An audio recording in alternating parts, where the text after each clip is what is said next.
Hello दोस्तों, देखिए आज हम लोग बात करेंगे मैन्योर्स एंड फर्टिलाइज़र्स के बारे में।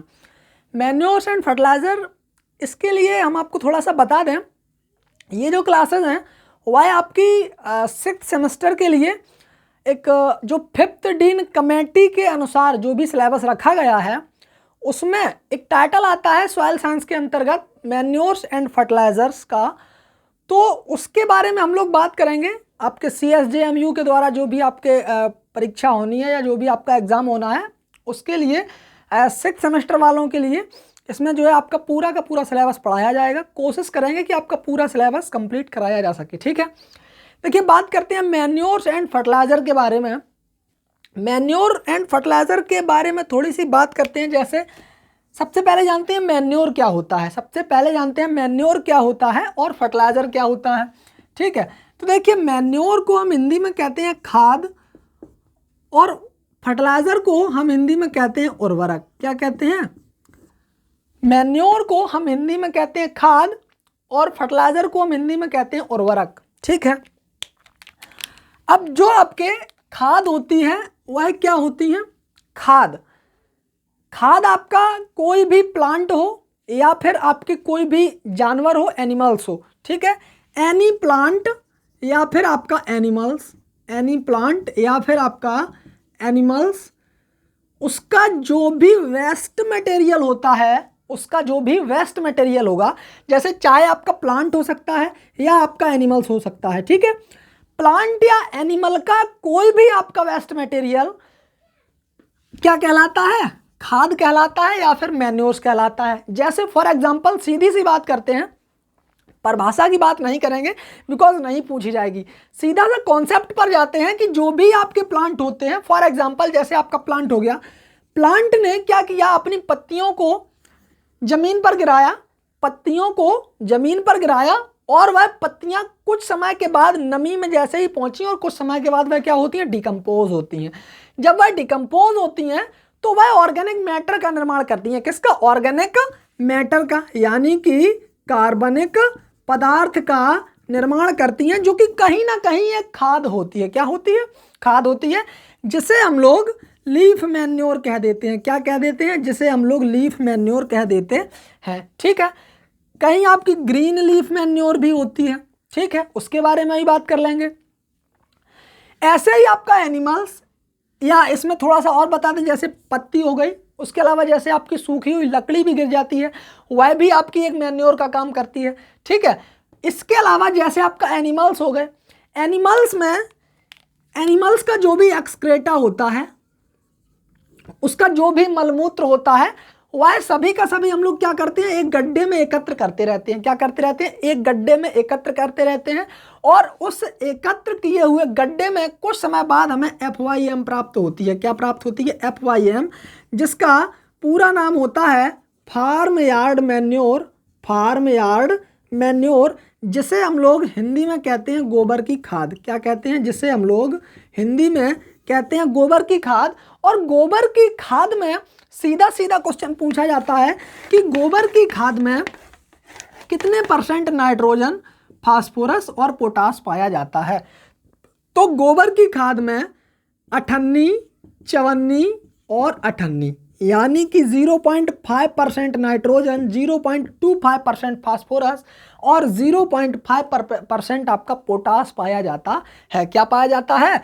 तो नाइट्रोजन, फास्फोरस और पोटेशियम की यदि हम बात करें तो FYM यानी कि गोबर की खाद में, FYM यानी कि फार्म यार्ड मैन्योर में 58, 54, 58 यानी कि 0.5% नाइट्रोजन, 0.25% फास्फोरस और 0.5% पोटास पाया जाता है, ठीक है, ठीक है। तो इस जो आपका एनिमल्स हैं, इनको हम क्या करते हैं? इनके जो भी गोबर होता है, इनका जो भी मलमूत्र होता है, एक्सक्रेटा होता है, उसको हम क्या करते हैं? गड्ढे में एकत्र कर लेते हैं और एकत्र करने के बाद वह कुछ समय बाद जब वह डिकम्पोज होता है, जैसे ही वह सड़ गल के जो है पदार्थ बनाता है, जिसे हम लोग क्या कह देते हैं? जिसे हम लोग FYM कह देते हैं, ठीक है। सिंपल है। तो एक तो हो गई आपकी गोबर की खाद।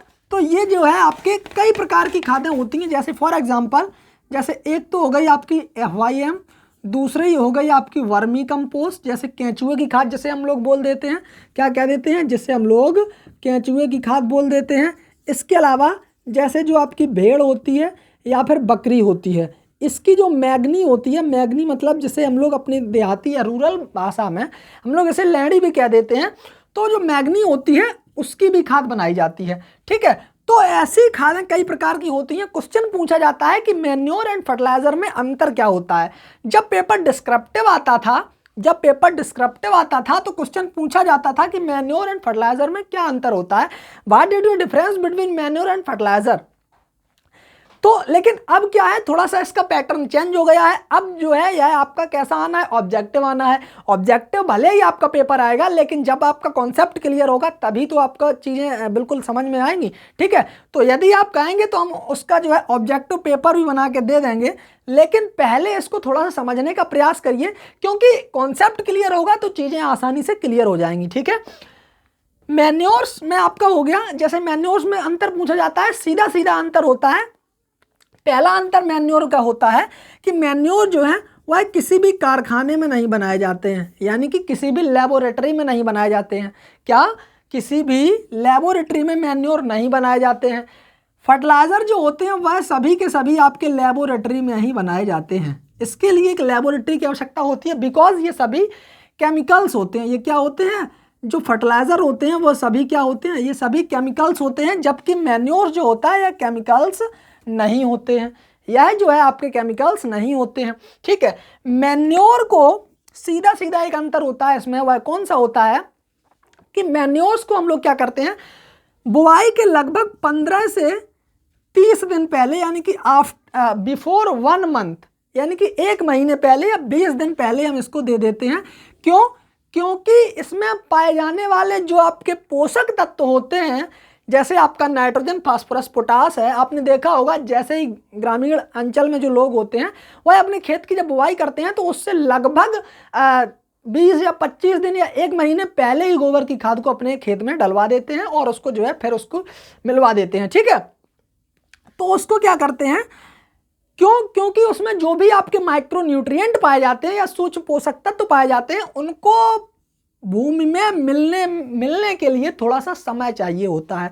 ठीक है, जबकि यानी कि ये जो है क्विकली एक्शन नहीं लेते हैं। कौन से मैन्योर जो होते हैं वह क्विकली एक्शन नहीं लेते हैं, जबकि जो फर्टिलाइजर होते हैं वह क्विकली रिएक्ट करते हैं। क्या करते हैं, क्विकली रिएक्ट करते हैं, यानी कि जल्द से जल्द ही आपका जो है फर्टिलाइजर न्यूट्रिएंट और जो आपके माइक्रो न्यूट्रिएंट होते हैं, पोषक तत्व होते हैं, उनको जो है पौधों तक पहुंचा देता है। ठीक है, तो इसमें माइन्यूट सा अंतर यही होता है कि फर्टिलाइजर जो होते हैं, आपने देखा होगा जैसे हमने अपने खेत में क्या किया, मान लीजिए व्हीट की क्रॉप को ग्रो किया। ठीक है, व्हीट की क्रॉप को ग्रो किया, देखा होगा कि व्हीट की क्रॉप आपकी खड़ी हुई है और हमने क्या किया, यूरिया की ब्रॉडकास्टिंग कर दी या फिर DAP की ब्रॉडकास्टिंग कर दी।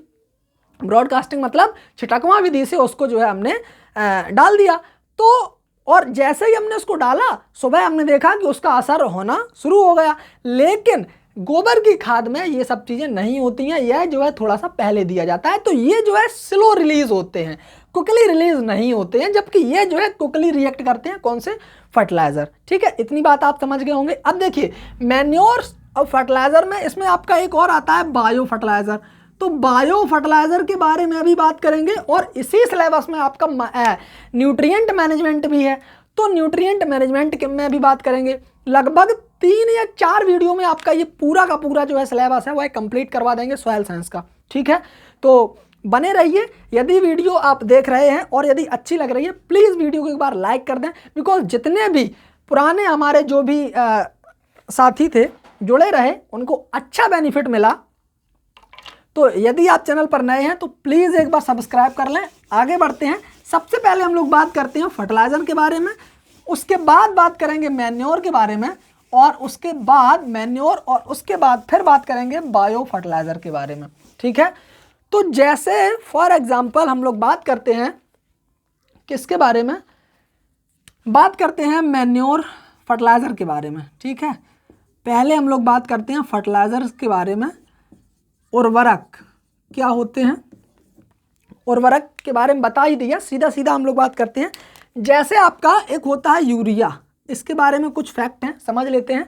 यूरिया जो है यह आपका पहली बार बनाया गया केमिकल कंपाउंड था। यूरिया पहला ऐसा ऑर्गेनिक कंपाउंड है जिसे पहली बार लेबोरेटरी में सिंथेसाइज किया गया। यूरिया फर्स्ट ऑर्गेनिक कंपाउंड है, और यह कैसा है? ऑर्गेनिक कंपाउंड है जिसको पहली बार कहाँ पर? लैब में बनाया गया, जिसे किसने बनाया था? वोहलर कह लें या होलर कह लें, 1928 में बनाया गया था। इस डेट को आप याद रखना। और पूछा जाता है कि यूरिया को सर्वप्रथम किसने बनाया था? तो यूरिया को सर्वप्रथम होलर नामक वैज्ञानिक ने सन 1928 में बनाया था। कब बनाया था? सन 1928 में बनाया था। तो ये जो है आपका सीधा सीधा क्वेश्चन यहाँ से पूछा जाता है। ठीक है, अब जो आपके फर्टिलाइज़र होते हैं इनके कई जो है क्लासिफिकेशन के तौर पर इनको बांटा गया है, और वहाँ से डायरेक्टली क्वेश्चन पूछे जाते हैं, तो उनको भी हम लोग समझ लेते हैं। जैसे नंबर 1 आता है आपका नेचुरल फर्टिलाइज़र क्या होते हैं। सीधा सीधा आता है कि नेचुरल फर्टिलाइज़र्स क्या होते हैं। तो नेचुरल फर्टिलाइज़र का मतलब होता है ऐसे फर्टिलाइज़र जो कि नेचुरल और या जो कि लैब में नहीं बनाए जाते हैं, जो लैब में नहीं बनाए जाते हैं, लैब में नहीं बनाए जाते हैं, नेचुरल फर्टिलाइज़र कहलाते हैं। जैसे आपका रॉक फॉस्फेट क्या आता है? जैसे आपका रॉक फॉस्फेट होता है, वह क्या होता है? नेचुरल फर्टिलाइज़र कहलाता है। रॉक फॉस्फेट जो है यह लैब में नहीं बनाया जाता है। यह एक प्रकार का क्या है? यह एक प्रकार का अयस्क है, यानी कि ओर है, जो कि हमें कहाँ से प्राप्त होता है? जो कि हमें चट्टानों से प्राप्त होता है। ठीक है, उसके बाद दूसरा आता है आपका सिंथेटिक फर्टिलाइज़र। सिंथेटिक फर्टिलाइज़र दूसरा आता है आपका सिंथेटिक फर्टिलाइज़र। तो सिंथेटिक फर्टिलाइज़र का मतलब क्या होता है? मतलब ऐसे फर्टिलाइज़र जो कि लेबोरेटरी में ही बनाए जाते हैं, ऐसे फर्टिलाइज़र जो कि लैब में बनाए जाते हैं, सिंथेटिक फर्टिलाइज़र कहलाते हैं। क्या कहलाते हैं? सिंथेटिक फर्टिलाइज़र कहलाते हैं। ऐसे फर्टिलाइज़र जो लैब में बनाए जाते हैं सिंथेटिक फर्टिलाइज़र कहलाते हैं। ठीक है, सीधी सी बात आप समझ गए होंगे। तो पहली बात, यूरिया फर्स्ट ऑर्गेनिक कंपाउंड जो कि पहली बार लैब में बनाया गया था 1928 ईस्वी में। किसने बनाया था? होलर ने बनाया था। नेचुरल फर्टिलाइजर किसे कहा जाता है? जो कि लैब में नहीं बनाए जाते हैं, किसी ना किसी और के रूप में प्राप्त होते हैं। जैसे एग्जाम्पल के तौर पर हमने आपको बता दिया रॉक फॉस्फेट, और उसके बाद सिंथेटिक फर्टिलाइजर जो कि सिर्फ और सिर्फ लैब में बनाए जाते हैं। कहाँ पर? लैब में या लेबोरेटरी में बनाए जाते हैं, प्रयोगशाला में बनाए जाते हैं, सिंथेटिक फर्टिलाइज़र कहलाते हैं। ठीक है, अब देखिए इसके बाद एक आता है आपका स्ट्रेट फर्टिलाइज़र। एक आता है आपका स्ट्रेट फर्टिलाइज़र। तो स्ट्रेट फर्टिलाइज़र किसे कहा जाता है? काफ़ी बार आपके कॉम्पिटिटिव एग्जाम में भी क्वेश्चन पूछा गया कि स्ट्रेट फर्टिलाइज़र किसे कहा जाता है। जो आपका स्ट्रेट फर्टिलाइज़र होता है उसमें क्या होता है कि स्ट्रेट फर्टिलाइज़र की परिभाषा ये है कि जैसे आपका कोई भी प्राइमरी न्यूट्रिएंट है, जो भी आपका वन प्राइमरी न्यूट्रिएंट यदि पाया जा रहा है किसी भी फर्टिलाइज़र में, जब सिर्फ और सिर्फ वन प्राइमरी न्यूट्रिएंट पाया जा रहा है, वन प्राइमरी न्यूट्रिएंट पाया जा रहा है, तो उसे हम लोग क्या कहेंगे? स्ट्रेट फर्टिलाइज़र कहेंगे। अब प्राइमरी न्यूट्रिएंट क्या होते हैं? कहीं कहीं लोगों को या बच्चों को ये नहीं पता कि प्राइमरी न्यूट्रिएंट क्या होते हैं, तो उनके बारे में अभी हम बता देते हैं। न्यूट्रिएंट जो होते हैं वह मुख्यतः दो प्रकार के होते हैं। पहला होता है मैक्रो और दूसरा होता है माइक्रो। ठीक है, पहले होते हैं मैक्रो और दूसरे होते हैं माइक्रो। मैक्रो यानी कि ऐसे एलिमेंट या ऐसे न्यूट्रिएंट जिनकी आवश्यकता हमारे पौधों को 50 ppm से अधिक की होती है, उसे हम लोग मैक्रो एलिमेंट कहते हैं। और जिनकी आवश्यकता हमारे पौधों को 50 ppm से अधिक यानी कि कम की होती है, जिनकी आवश्यकता हमारे पौधों को 50 ppm से कम की होती है, उसे हम लोग माइक्रो एलिमेंट या माइक्रो न्यूट्रिएंट कहते हैं। क्या कहते हैं? माइक्रो न्यूट्रिएंट कहते हैं। इसके अलावा जैसे अब मैक्रो को हमने क्या किया? विभाजित कर दिया पुनः। जैसे एक आता है आपका बेसिक, उसके अलावा प्राइमरी न्यूट्रिएंट, फिर आता है आपका सेकेंडरी न्यूट्रिएंट। ठीक है, तो बेसिक में आपका कार्बन हाइड्रोजन ऑक्सीजन होता है, प्राइमरी में आपका NPK होता है और सेकेंडरी में आपका कैल्शियम मैग्नीशियम और सल्फर होता है। ठीक है, कैल्शियम मैग्नीशियम सल्फर आपका सेकेंडरी में आता है, प्राइमरी में आपका NPK आता है, बेसिक में आपके CHO यानी कि कार्बन हाइड्रोजन ऑक्सीजन आते हैं। आपके 9 तो ये हो गए और टोटल आपके जो एसेंशियल एलिमेंट होते हैं वह टोटल आपके 17 होते हैं, जो कि लेटेस्ट एडेड न्यूट्रिएंट है जिसका नाम है निकिल, और निकिल को ब्राउन एट ऑल ने जोड़ा था। ब्राउन एट ऑल यानी कि ब्राउन और उनके कुछ साथी थे, उन्होंने एसेंशियल एलिमेंट में इसको रखा था। तो टोटल 17 एलिमेंट हैं, 9 तो ये हो गए और 8 आपके जो भी बचे हुए हैं, जैसे आपका मॉलिब्डेनम है, कॉपर है और इसके अलावा आयरन है, ये सभी आपके कहाँ पर आते हैं, ये सभी आपके माइक्रो एलिमेंट कहलाते हैं। तो यहाँ पर हम लोग बात कर रहे थे स्ट्रेट फर्टिलाइजर की। स्ट्रेट फर्टिलाइजर मतलब ऐसा उर्वरक जिसमें सिर्फ और सिर्फ एक ही प्राइमरी न्यूट्रिएंट पाया जाता है, उसे हम लोग स्ट्रेट फर्टिलाइजर कहते हैं। तो यहाँ पर प्राइमरी न्यूट्रिएंट यानी कि सिर्फ और सिर्फ NPK की बात हो रही है, और जब NPK की बात हो रही है तो सिर्फ और सिर्फ एक ही फर्टिलाइजर, एक ही प्राइमरी न्यूट्रिएंट पाया जाएगा किसी भी फर्टिलाइजर में, वह आपका क्या कहलाएगा, वह आपका स्ट्रेट फर्टिलाइजर कहलाएगा। जैसे आपका यूरिया हुआ, तो यूरिया में 46% नाइट्रोजन पाई जाती है। क्या पाई जाती है? यूरिया में 46% नाइट्रोजन पाई जाती है। ठीक है, तो अब देखिए नाइट्रोजन प्राइमरी न्यूट्रिएंट है, प्राइमरी न्यूट्रिएंट है और एक ही पाया जा रहा है, तो उसे हम लोग क्या कह देंगे, स्ट्रेट फर्टिलाइजर कह देते हैं। ठीक है, तो यूरिया जो होता है, यूरिया जो होता है इसके बारे में, यह एक ऑर्गेनिक कंपाउंड भी है, पहली बार सिंथेसाइज किया गया लैब में बॉयलर के द्वारा, और यूरिया आपका एक स्ट्रेट फर्टिलाइजर भी है और यह आपका एक हाई एनालिसिस फर्टिलाइजर भी है। कैसा है? यह आपका एक हाई एनालिसिस फर्टिलाइजर भी है। यूरिया के बारे में हाई एनालिसिस फर्टिलाइजर। ठीक है, अब हाई एनालिसिस फर्टिलाइजर के बारे में आगे हम बात करेंगे, थोड़ा सा जान लेते हैं कि और क्या होती हैं चीजें। ठीक है, अब जैसे स्ट्रेट फर्टिलाइजर हो गया, इसके बाद आता है आपका कॉम्प्लेक्स फर्टिलाइजर। क्या आता है? Complex fertiliser. जैसे आपका आता है कॉम्प्लेक्स फर्टिलाइजर, कॉम्प्लेक्स फर्टिलाइजर। तो देखिए कॉम्प्लेक्स फर्टिलाइजर जो होता है, 2 या 2 से अधिक प्राइमरी न्यूट्रिएंट जिस फर्टिलाइजर में पाए जाते हैं उसे हम लोग क्या कह देते हैं, उसे हम लोग कॉम्प्लेक्स फर्टिलाइजर कह देते हैं। जैसे आपका, अब इसको भी 2 भागों में विभाजित कर दिया गया, एक आता है आपका बाइनरी और दूसरा आता है आपका टर्सरी। तो जो आपका टर्सरी होता है उसमें 3 हो सकते हैं, बाइनरी में 2 हो सकता है। बाइनरी यानी कि ऐसा उर्वरक या ऐसे फर्टिलाइजर जिसमें 2 प्राइमरी न्यूट्रिएंट पाए जाते हैं, बाइनरी फर्टिलाइजर कहलाता है, बाइनरी कॉम्प्लेक्स फर्टिलाइजर कहलाता है। जैसे फॉर एग्जांपल आपका जो DAP होता है उसमें फास्फोरस की मात्रा 46% होती है और नाइट्रोजन की मात्रा 18% होती है। तो इसमें नाइट्रोजन भी पाया जा रहा है और उसमें जो है आपका फास्फोरस भी पाया जा रहा है। तो नाइट्रोजन और फास्फोरस ये दोनों आपके क्या हैं? ये दोनों आपके प्राइमरी न्यूट्रिएंट हैं। क्या हैं? ये दोनों आपके प्राइमरी न्यूट्रिएंट हैं, इसलिए इसे बाइनरी कॉम्प्लेक्स फर्टिलाइजर कहा जाता है। क्या कहा जाता है? बाइनरी कॉम्प्लेक्स फर्टिलाइजर कहा जाता है। टर्सरी की यदि हम बात करें तो टर्सरी में आपका NPK, जिसमें तीनों जैसे 12, 32 और 16, ये जो है इसका ग्रेड होता है और इसी हिसाब से इसमें जो है NPK की मात्रा पाई जाती है। ठीक है, उसके बाद अब जैसे मिक्स्ड फर्टिलाइजर इसके बाद आता है। जैसे आपका आता है मिक्स्ड फर्टिलाइजर, मतलब मिश्रित, मिक्स्ड फर्टिलाइजर। तो हमने क्या किया, फर्टिलाइजर को मिक्स्ड कर दिया।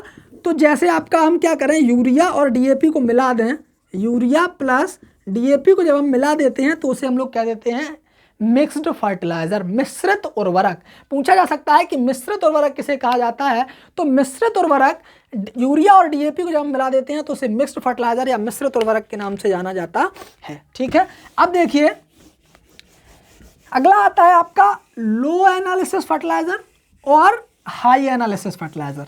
ठीक है, जैसे for example low analysis fertiliser. Low analysis fertiliser का मतलब होता है जैसे आपका NPK यानी कि प्राइमरी न्यूट्रिएंट की मात्रा जब 25% से कम होती है तो उसे हम लो एनालिसिस फर्टिलाइजर कहते हैं। क्या कहते हैं? लो एनालिसिस फर्टिलाइजर कहते हैं। जैसे आपका कैल्शियम नाइट्रेट और सोडियम नाइट्रेट, जैसे आपका कैल्शियम नाइट्रेट और आपका सोडियम नाइट्रेट।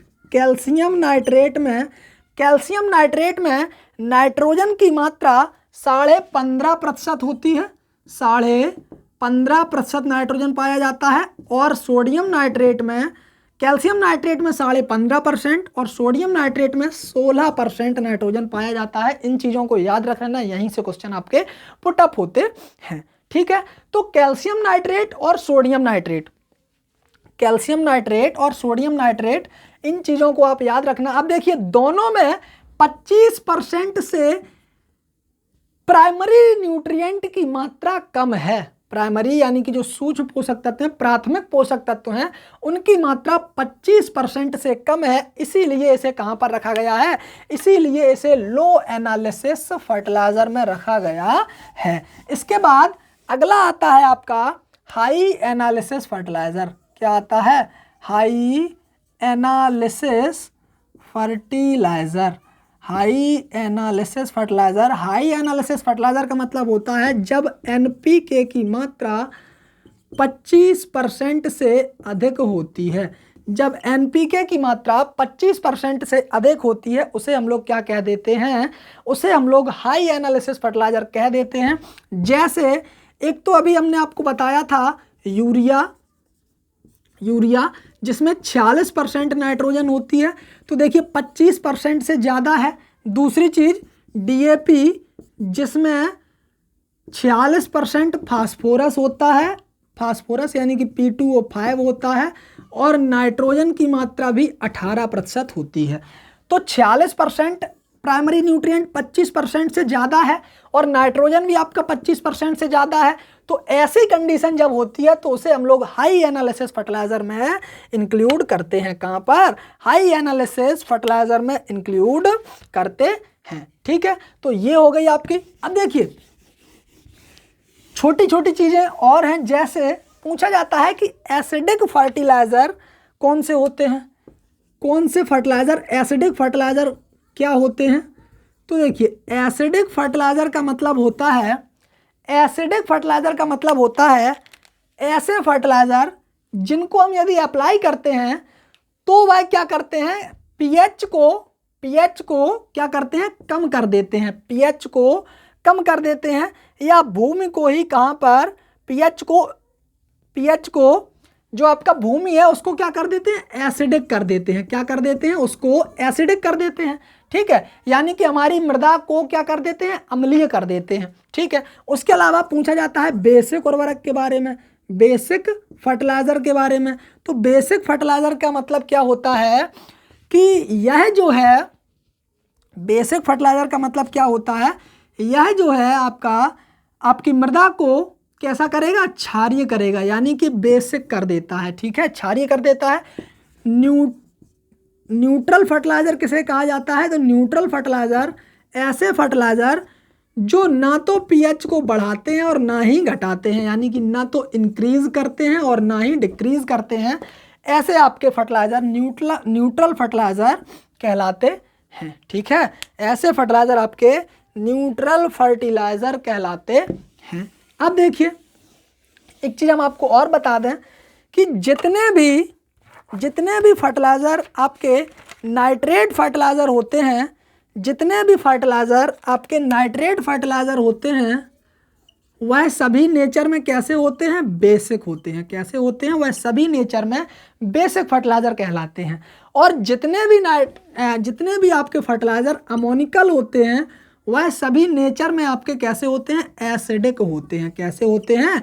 एसिडिक होते हैं। याद करने के लिए हम आपको बता दें, बिकॉज अभी तो याद हो जाएगा और कुछ समय बाद आप भूल जाएंगे, तो याद करने के लिए हम आपको बता दें कि जो अमोनिकल होता है उसमें H लगा होता है, और H का मतलब क्या होता है? हाइड्रोजन आयन की सांद्रता को बढ़ाना। और जब हाइड्रोजन आयन की सांद्रता बढ़ती है, यानी कि पीएच, हाइड्रोजन आयन की सांद्रता बढ़ती है, तो जो हमारी मृदा है वह कैसी होती है, वह एसिडिक हो जाती है। ठीक है, जो हमारी मृदा है वह कैसी हो जाती है, एसिडिक हो जाती है। ठीक है, तो ये जो है आपका ये क्या है, नाइट्रेट फर्टिलाइज़र और अमोनिकल फर्टिलाइज़र के बारे में हम लोग अगले वीडियो में चर्चा करेंगे कि nitrate fertiliser, ammoniacal fertiliser, amide fertiliser और जो है अमोनियम नाइट्रेट फर्टिलाइज़र। ठीक है, ये चारों प्रकार के फर्टिलाइज़र के बारे में हम लोग बात कर लेंगे। फिर फास्फोरस और पोटासिक फर्टिलाइज़र। ठीक है, और ऐसे ही हम आपका पूरा फर्टिलाइज़र खत्म कर देंगे। मैन्योर भी अगले वीडियो में, मैन्योर और बायो फर्टिलाइज़र। ठीक है, तो इसी प्रकार से जो है आपका, यदि आपको कुछ समझ में आया हो, वीडियो अच्छी लगी हो, थोड़ा सा स्लोली चल रहे हैं बिकॉज पहला वीडियो है, यदि आपको अच्छा लग रहा हो तो हम थोड़ा सा स्पीड आपको बढ़ाएंगे और वीडियो को भी थोड़ा सा हम बड़ा करेंगे। ठीक है, बिकॉज समय कम है और तैयारी ज़्यादा करवानी है इसलिए। ठीक है, तो यदि वीडियो अच्छा लगा हो तो एक बार लाइक करें और अपने दोस्तों तक वीडियो को अवश्य पहुंचाएं, बिकॉज थोड़ा सा हमें भी, यदि आप लाइक करेंगे थोड़ा सा हमें भी प्रोत्साहन मिलता है, अच्छा लगता है कि चलिए कोई हमें देख रहा है। ठीक है, और जब क्या होता है, पिछले जो एग्ज़ाम में हम तैयारी करवाते थे तो वहाँ पर अच्छा खासा हमें जो है रिस्पॉन्स भी मिलता था। और इसके जो नोट्स होंगे वह हम आपको अपने टेलीग्राम चैनल पर स्टडी विथ टैलेंटेड बॉय, इसका नाम है, यदि आप नहीं जानते हैं तो प्लीज़ वहाँ पर सर्च करेंगे स्टडी विथ टैलेंटेड बॉय, आपको जो है हमारा चैनल मिल जाएगा, वहाँ पर आप इसको ज्वाइन कर सकते हैं। जैसे ही आप ज्वाइन करेंगे हम लगभग 1 या 2 दिन में आपके सभी जो फर्टिलाइज़र के नोट्स होंगे वह हम आपको प्रोवाइड करा देंगे और वहाँ पर जो है हो सकता है हमको क्विज भी दे दें, तो अच्छी खासी आपकी 6 सेमेस्टर की प्रिपरेशन अच्छी खासी हम आपकी करवा देंगे। ठीक है, तो यदि वीडियो अच्छा लगा हो तो वीडियो को लाइक, कमेंट, शेयर अवश्य करें और चैनल पर नए हो तो प्लीज़ चैनल को सब्सक्राइब कर लें। आपसे आगे मिलेंगे अगले वीडियो में, तब तक के लिए जय हिंद, जय भारत, धन्यवाद।